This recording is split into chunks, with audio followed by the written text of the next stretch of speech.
Fresh out the oven, straight to the bank. Ben's Hager, smelling like bank. Seats, somebody died on them.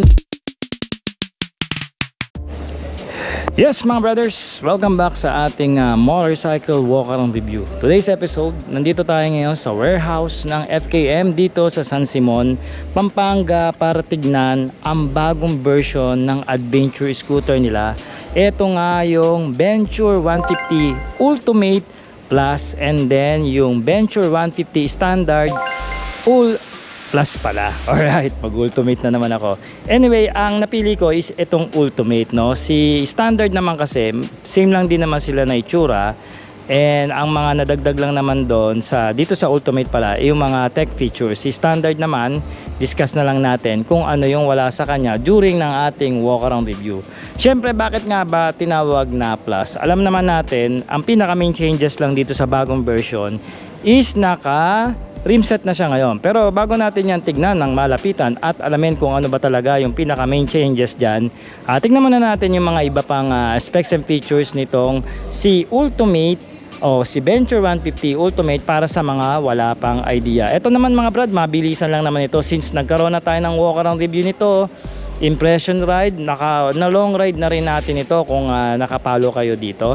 Okay, so same pa rin naman yung body design. Wala silang binago kahit sa kulay at saka sa aesthetic nito na yung pagdating sa decals, no? So dito sa harapan meron tayo ditong adjustable na windscreen. Clear po yan at meron tayo ditong projector lamp na quad na. 4 po yan, no? So dalawang low beam, dalawang high beam, daytime running lights natin, eto. Ayan, no? And then pailawin natin para may idea kayo. So para kitang-kita nyo yung kanyang daytime running lights, no? Naka-transition, no? Yung ating turn signal lights dito, ang ganda, parang pang-kotse na. Ito yung mga gusto ko. At isa pa dito meron sa Ultimate Edition o version is meron tayong camera pagdating dito sa harap at saka sa likuran, okay? Meron tayo rito front telescopic fork pagdating sa kanyang front suspension at syempre pa naka-disc brake tayo rito na merong dalawang piston pad caliper and of course kargado na rin ito ng ABS. May reflector pa nga yung tinidor natin, okay? So going naman dito sa kanyang naked handlebar, adjustable po ang brake levers natin dito into 4 level. Left and right po yan. Meron pa nga tayo rito brake lock kung gusto nyo ilock yung motor para po kung pasubsob o pataas yung daanan. And then going naman dito sa kanyang TFT display, malaki po ito ang TFT natin dito, 7 inches po ito mga brother. Alright, so kung gusto nyo pong tingnan, ayan, nandito yung pinaka switch nya. Ayan, so pwede nyo i-adjust yung hour nya. So makikita nyo rin dyan yung traction control nya, kung naka on, battery. Lipat pa natin, maglo-loading yan, camera ata ito. Ayan, camera po yan. So dalawa po yung camera, makita nyo, isang likod, isang harapan. Ayan, okay. So pagka nilipat pa natin, pwedeng ganyang mode kung gusto nyo naka-on yung camera. And then yung scan nya, so para po makonect nyo yung cellphone nyo via Bluetooth. Yan, may apps connectivity rin po pala to, no? Apps application, okay. And then kung gusto nyo pong baguhin yung mga information bar, kung ano yung gusto nyo ilabas, fuel consumption, etc. No, driving time. So halos kumpleto ito. Nandito pa yung tire pressure monitoring. Ayan, kung ilang PSI. Alam ko na-convert to kung gusto mo nang itama yung ano niya. Naka-bar siya ngayon O ano yan pwede mong i-convert ng PSI. O meron siyang tire pressure monitor. And then balik ulit sa kanyang pinaka meter panel mode. So dito makikita mo kung ilang fuel consumption mo, pinakasagad mong speed. Ayan, odometer mo, trip meter, no, temperature, engine temp, meron din yan, ABS, engine check. Ayan, so yung lahat ng mga halos ata na kailangan na sa scooter nandito sa ultimate version ng Venture 150. Okay, so meron tayo rito switches. Ayan, then ang busina malakas. Alam ko naka back panel pa ito, hindi ako nagkakamali, backlight panel, no. Ang switches natin dito quality yan mga brad. Ang handle grips natin standard po para sa isang large na kamay, no. Meron po tayo ritong keyless. Ito po yung remote niyan. So meron siyang pwede mo siyang dito rin yung bukasan ng kanyang upuan, no. Alam ko may answer back key pa ito kung gusto mo. And then pwede mo siyang i-lock. Dito sa loob meron pa itong parang secret switch kung ayaw nyong likutin ng mga anak nyo. pag in-off nyo to, kahit i-remote niya hindi niya ma-on. Pag kailangan hindi niya to, kung hindi niya to alam, ayan, hindi niya magagamit yung motor. Meron pa tayo rito 12 volt sockets para kung gusto nyo dalawang USB, isa rito, isa sa loob, pwede yan. Low lug compartment, 9.3 fuel tank capacity, at pumapalo po ako dito ng around 45 kilometers per liter pagdating sa fuel consumption. Alright, so ang position ng paa natin isang standard, isang cruising position. Ang seat height natin dito is 800 mm mga brother. Sa 5.4 na katulad ko, kayang kaya, wala namang problema. Tapos ang underseat natin kasyang isang open face helmet. At isa pa sa mga features ng Venture series natin dito sa FKM, naka snorkel po siya o breather, no? So nandito po yung pinaka hingahan ng kanyang air cleaner, no? So kahit po masabit nyo sa bato o malusong nyo sa mga baha, ilog, kung nag-adventure kayo, hindi po ito basta-basta titirek. Ang ating grab bar is provision ng lagyan ng top box dito mga brother. Okay, mayroon pa tayong helmet hook. Alright. Tapos LED ang taillight natin dito, of course, and then letter B ito na it represent na ito po yung kanyang model name na Venture. Tail lights natin LED na flexible din niya, kita nyo naman. Diba? Tender check, quality. At ang ating shock dito is twin po ito na debaso na rin. I guess this is a old type, di ako nagkakamali. Alright, tire hugger natin dito mahaba, naka-extend. At hindi yan maalog dahil nakakabit yan dito. Disc brake ang likod natin dito na merong single pot piston caliper. Naka ABS na rin ito, dual channel ABS, at ang kagandahan meron na rin itong traction control for the safety. Upright ang ating position ng muffler dito para hindi basta-basta pasukin ng tubig during ng ating adventure o kung isasabak nyo ito sa mga baha. Okay? So punta tayo sa kanyang makina. Alright, ito yung itong si Ultimate, ito yung merong hybrid assist mga brothers. So pag sinabi pong assist, hybrid, nag-a-assist po siya ng 0 to 3 seconds na arangkada.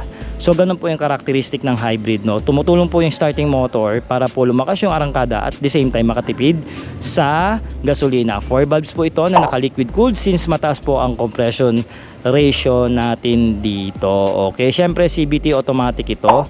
At merong 149cc, single cylinder, single overhead cam. Sabi ko nga, 4 yung valves. Ito yung breather nyo.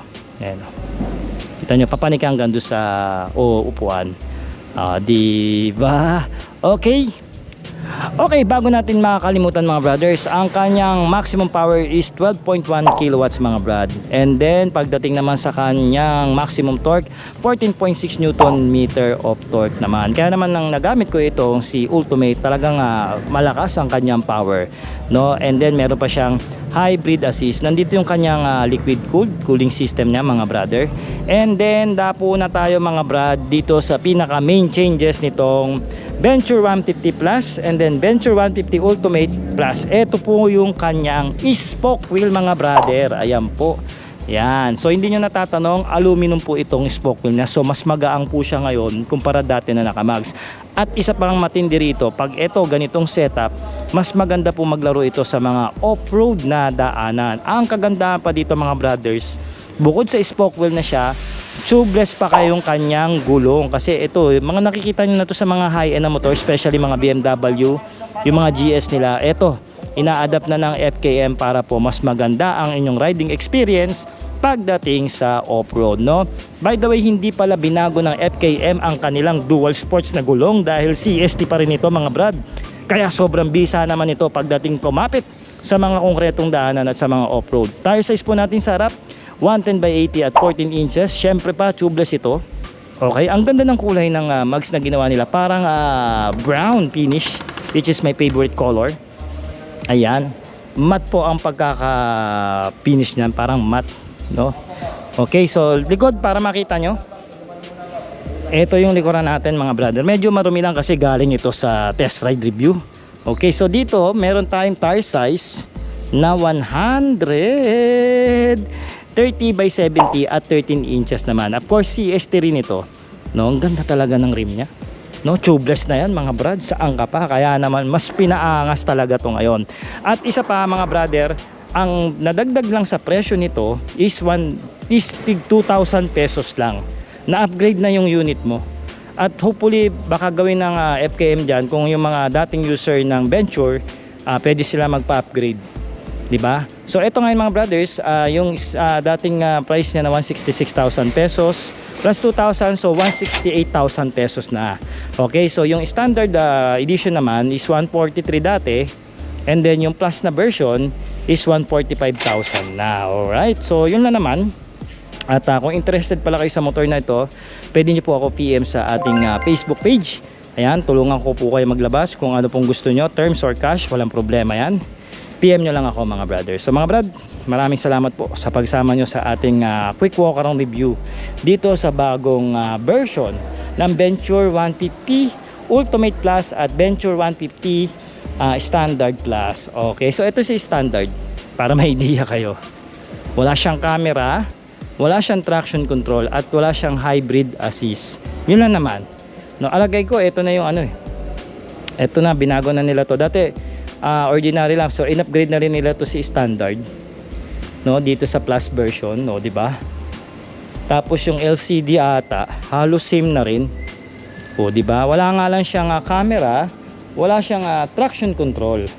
Okay, and then ano pa ba yung mga wala sa kanya? Hybrid assist. So yun po, yung alam ko pati tire pressure monitoring eh. So yun yung mga wala sa kanya, pero above all parehas na parehas sila, no? So mga brothers, mag-comment naman kayo ng yes kung nagustuhan nyo po ang bagong version ng Venture 150 Ultimate Plus ng FKM. At ano-ano pa ba sa FKM ang mga gusto nyo pang pa-review sa atin. Comment nyo na rin yung suggestion nyo dyan sa ating comment section. At once again, maraming salamat po sa pagsama nyo sa ating walk around. Ako po si Art. Ride safe and cheers.